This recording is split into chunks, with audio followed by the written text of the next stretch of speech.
Em 2024, o Palmeiras completou 110 anos, e neste terceiro episódio da Trama Calcio, vamos entender como foi o surgimento do clube. O Palestra Itália ele vai surgir justamente num momento de efervescência, tanto da cidade, quanto da popularização do futebol e quanto do elemento imigrante italiano incorporado na cidade.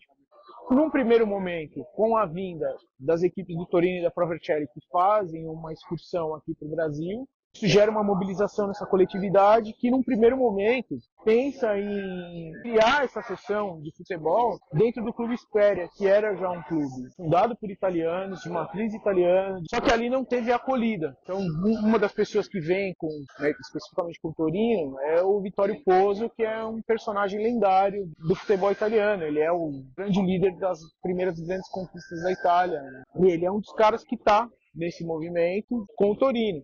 E ele manifesta, olha, por que vocês, a maior comunidade italiana fora da Itália, não tem um clube? Tem clubes de todas as matrizes. Não tem um clube que jogue futebol e que represente a nossa identidade. E vocês têm essa oportunidade.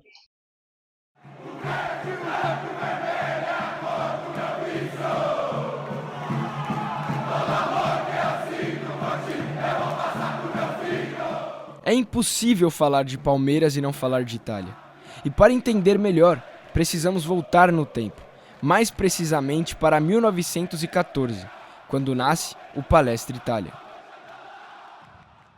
Que é uma mobilização que se manifesta depois dessa audiência com o Vittorio Pozzo no jornal Fanfula. Ele redige uma carta conclamando essa coletividade para que possa fazer a reunião para a fundação desse que veio a ser o Palestra Itália. E uma semana antes do dia 26 de agosto de 14, tem essa primeira reunião, não chega-se um consenso, as partes meio que se dividem e há uma nova reunião em 26 de agosto que aí sim veio a dar origem ao que é hoje o Palestra Itália. No início, o Palestra passou por dificuldades em meio à Primeira Guerra Mundial, por conta que o clube perdeu sócios e jogadores que foram representar a Itália durante a guerra. A primeira partida do clube foi disputada no dia 24 de janeiro de 1915, contra o Savoia, em um jogo amistoso, no qual o clube palestrino venceu por 2-0. Em 1920, o Palestra conquistou o título inédito do Campeonato Paulista, vencendo o poderoso Paulistano, então tetracampeão estadual. No mesmo ano, com o apoio da Companhia Matarazzo, o clube efetuou a compra do campo de futebol e de grande parte do terreno do Parque Antártica, atualmente Allianz Parque. Com isso, o clube colocou seu nome no mapa do futebol brasileiro. Mas, durante a Segunda Guerra Mundial, que teve início em 1939 e se prorrogou até 1945, o então Palestra Itália começou a passar por obstáculos relacionados à sua origem. Camerati torinesi, Pois naquele momento, o fascismo de Mussolini estava ocupando o governo italiano. se necessario combattere e vincere.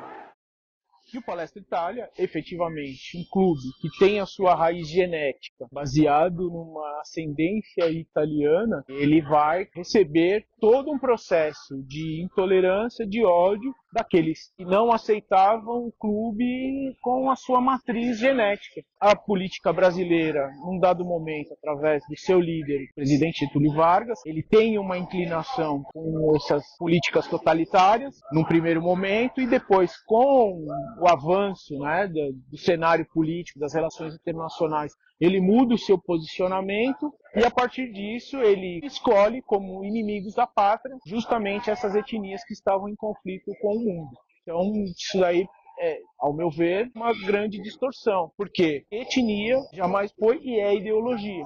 Então, não poderíamos cair num senso comum de que uma associação ou uma pessoa de uma origem seja um pensamento único baseado numa ideologia vigente por um político. E assim foi engendrado dentro do ambiente esportivo uma ideia de que aquela coletividade estava associado a uma mentalidade doentia, odiosa e perversa.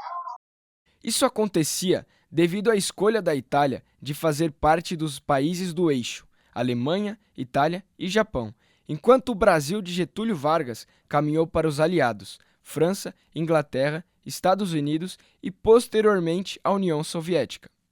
Por exemplo, o círculo italiano, como princípio, um exemplo. Quando você vê no primeiro artigo 1, difusão da cultura e da língua italiana. Chega um interventor, que é essa figura do Estado, ele chega e fala, esse artigo 1º aqui não está em consonância com a lei nacional. Ou vocês se adequam, ou então a instituição vai ser descontinuada. Então, muitas associações foram descontinuadas, o próprio círculo italiano, porque ele fala, não, se você pede para que eu regule a prática de difusão da minha cultura, você está falando que é para eu dissolver aquilo que é ponto principal da nossa existência.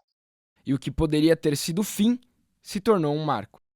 No caso específico do Palestra, ele se adequa. Tudo que foi exigido para a pacificação e por uma incorporação no que tange a questão de estar em corretude com as leis do Estado Novo, o Palestra fez para que aquela coletividade continuasse a sua trajetória. Porque aqui, primeiro, nós somos um clube étnico, como matriz de origem, e nunca seremos um clube ideológico. Temos de todos os matizes aqui que pertencem à nossa comunidade, porque a nossa comunidade é escolhida, ela não escolhe, ela não cerceia.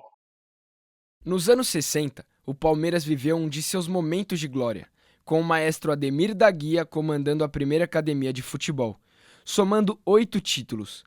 Ainda com Ademir, nos anos 70, período da segunda academia de futebol, o Palestra conquistou 4 títulos.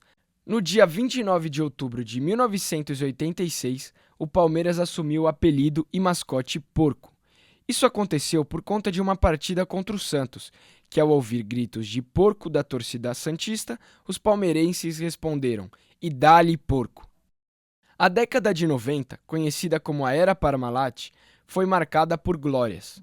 Neste período, o clube palestrino conquistou a sua primeira Libertadores. Após um período de vaca magra, a partir de 2015, o Palmeiras voltou a disputar títulos novamente. Alguns chamam de Era Crefisa, outros de Terceira Academia de Futebol. Mas o que importa é a hegemonia nacional que o clube alcançou. Até este ano de 2024, o Palestra conquistou 14 títulos. E desde então, o Palmeiras se tornou um dos maiores clubes do Brasil e do mundo, em tradição e títulos, marcando mais do que apenas um período ou geração. Meus filhos, eles são palmeirenses não por causa da Itália. O Palmeiras remete um pouquinho. Na minha época não cabia. Hoje eles são palmeirenses que eu sou palmeirense, eles gostam, simpatizaram e querem ser palmeirense. Mas não tem nada a ver por ser italiano, que foi diferente comigo. E mesmo que a nova geração palmeirense não esteja totalmente ligada à cultura italiana, as raízes jamais serão esquecidas.